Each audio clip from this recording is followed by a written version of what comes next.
If we go to the lower premolars, then the principle is the same.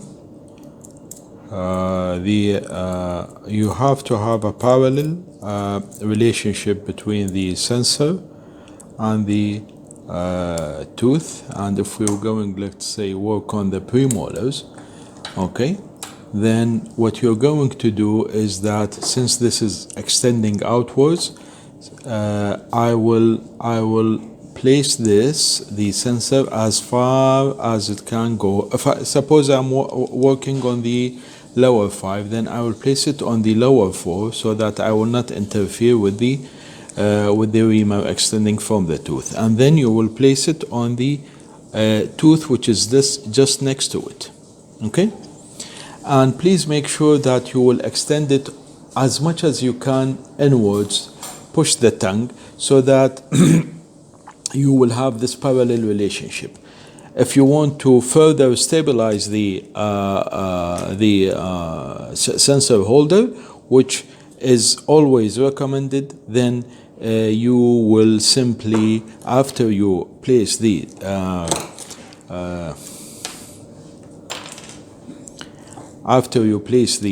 sensor holder on the lower 4, okay, this is the final thing you're working with, and then you will use a cutter roll in order to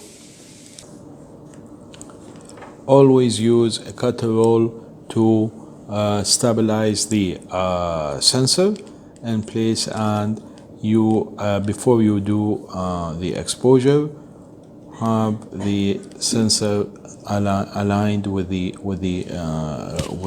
tooth, and see if you can see inside here. See how the tooth and the sensor are aligned parallel, and it is on the farthest distance. So it means that I am going to capture the apex of the root, and this is stabilized, and plus there is no interference between the extending file from the tooth and the biter block. And again, you will simply align your beam to be directed perpendicular on both of these, and you will get hopefully the best image that you want to get.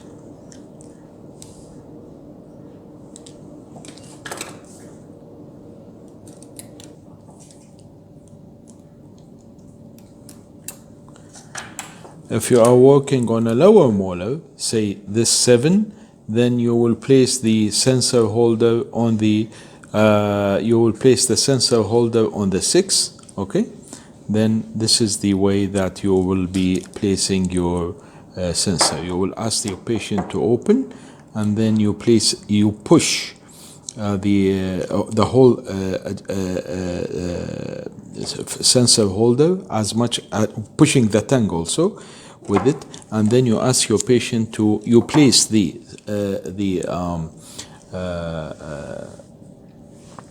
biter block on the tooth which is mesial to the tooth that you're working in, and this is how it would appear from the inside. See the parallel lines and the distance between the tooth and the sensor. If you want again further stabilize the whole this apparatus, see,